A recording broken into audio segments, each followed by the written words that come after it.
What's going on, guys? ¿Cómo están? BugaLuis here, and welcome back to another video here on the channel. And I'm happy to say that Barcelona are exciting. Again, we won 5-1 against Real Valladolid in a game where we have a lot of things to be grateful for, but also we cannot get carried away. So we're going to be going step by step and breaking the things down, breaking those different elements that contributed to Barcelona's great victory and a different change of attitude, which is certainly going to help us to come back, to improve for the later games coming down the road. So let's start off with the very first thing that I was impressed in this game, and that was that Valverde selected Ansu Fati. I called it on my video, I called it on my preview. Many of you were doing the same in the comments down below, and we were not believing that he had the balls to play Ansu Fati, a 16-year-old instead of a $120 million player.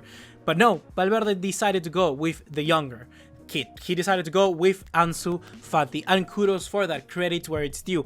Ansu Fati perhaps didn't have the best of games. I think he looked sharp at the start, he did look kind of commanding, and his very first decisions that he had to take were all very good, but down the road he started taking, I guess, lesser quality chances, lesser good decisions. He just became a little bit much more engulfed into, I don't know what to say. I don't know how to explain it, but he wasn't as good down the road, and thus as the time progressed, he didn't got up to it. So I guess we can simply explain it as he wasn't as good when the minutes progressed. It looked like he just needed a breath of fresh air. Perhaps he's there to play those kind of 30 minutes, 50 minutes, and slowly get into the rhythm of playing more in the very first division of football and one of the best leagues in the world, like La Liga is. The second thing that I was really excited to see was the inclusion of Arturo Vidal. Another thing that I called out in my preview, that we needed the intensity again of someone like Vidal, El Chileno, El Guerrero, El Rey Arturo, and he played very good. He played very good, not only scoring the goal, making the runs, pressuring very high up, and trying to win the ball back always, and trying to counterattack as well.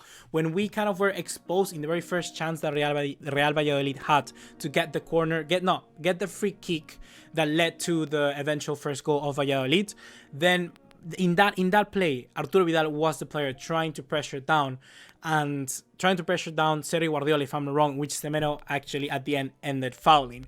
So it gives us a lot of that work rate, Arturo Vidal, and that is something that right now with Busquets we don't clearly have.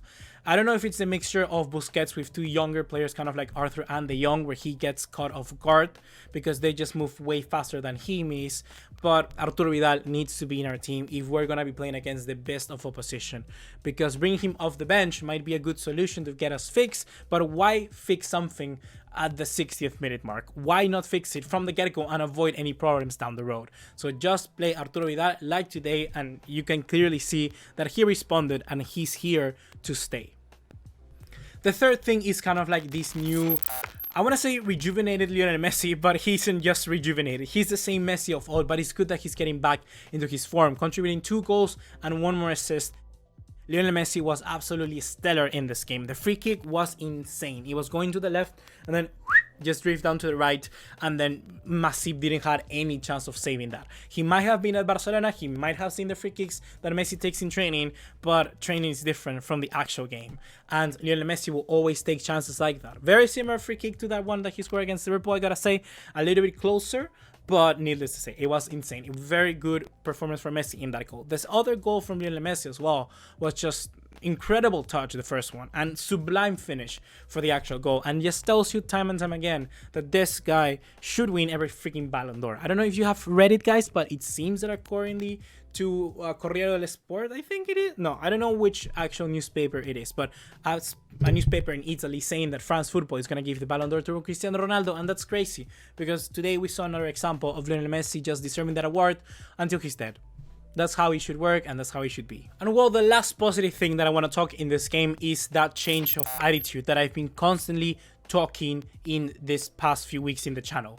The attitude of Barcelona are not the best, and this is kind of like a positive. It's gonna be a positive, yes, because we saw definitely a change here. You just saw all of the players have that kind of different aura about them, that they scored the first goal very early into the game and they didn't sleep at all. No, ninguna siesta.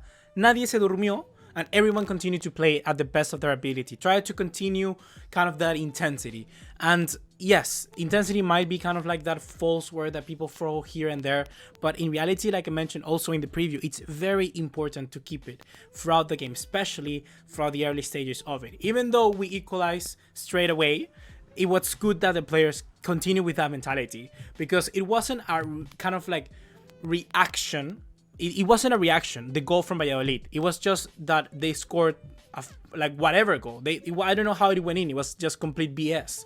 But Barcelona continue with it. Normally, these past few weeks, we've seen Barcelona sort of react against the team, kind of like Slavia Praga equalizing in the Champions League, and then we have to react to get the second goal. No, here it's sort of Barcelona were constantly knocking down the door, and Real Valladolid scored, and then Barcelona were continue to knock down the door, and then we scored 4 more.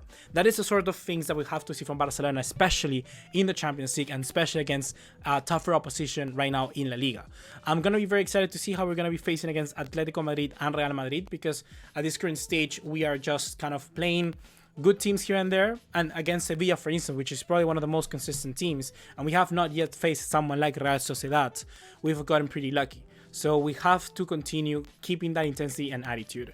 And now we kind of make that segue into the negative part of this video, where the intensity, yes, it can happen in a game like this, but we've also seen it in isolated events. This is something that Barcelona have to continue doing for the next game and the following after that, not just single individual games and then forget about it. We've seen a good performance against a team like Eibar and then we forgot about it against Slavia Praga. That cannot happen. We've seen it with a good performance against Real Betis, but then against Osasuna, we forget about it. No, Barcelona have to maintain this consistency to try and be good down the road.